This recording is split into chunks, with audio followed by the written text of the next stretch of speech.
तो सबसे अहम जो जो माता-पिता या जो बच्चे गरीब घर से बिलॉन्ग करते हैं, जिनके गार्जियन मतलब यहाँ के संस्थान का पे आउट ना कर पाएँ, पैसा ना दे पाएँ, उनके लिए क्या है? प्रांजल साहब, अगर आप 23 साल के तथ्यों को संकलित करेंगे या जानकारी इकट्ठा करेंगे, आप समाज में रहते हैं, आपको भली बात पता हो जाएगा। स्कॉलर्स एकेडमी इसीलिए 2001 में काम करना शुरू की है। और मैं आपको बता रहा हूँ, तब इलाहाबाद में भी कॉम्पिटिटिव क्लासेस बेहद कम थी, 6 या 7 थी। मैं 2001 की बात कर रहा हूँ। दिल्ली में बहुत कम क्लासेस थी।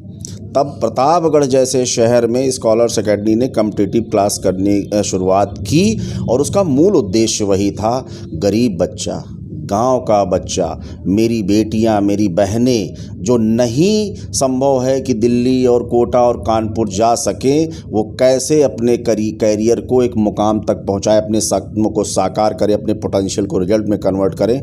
तो कभी ये तो बाध्यता रही ही नहीं है कि बच्चा फीस नहीं जमा कर सकता। नहीं जमा कर सकता तो नहीं जमा कर सकता। उसका जो स्नेह है, उसका जो आदर है, वो तो हमें प्राप्त होगा। उसके माता पिता का जो आशीर्वाद है, वो तो स्कॉलर्स एकेडमी के खाते में आएगा। तो कहीं माने ही नहीं रखता। अगर बच्चा फीस नहीं दे सकता है तो बिना फीस के पढ़े। सिलेक्शन के बाद अगर फीस दे सकता है, उसे याद है तो दे दे, और नहीं याद है तो मत दे। हमारा तो काम है बच्चे को पढ़ाना। लेकिन उसमें एक चीज़ ज़रूर ये है कि बच्चा पढ़ने वाला होना चाहिए।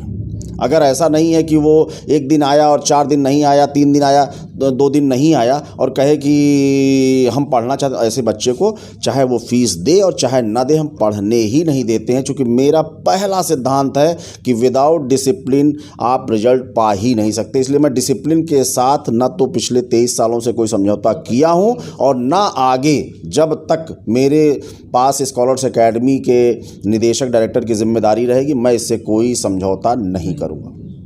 धन्यवाद सर।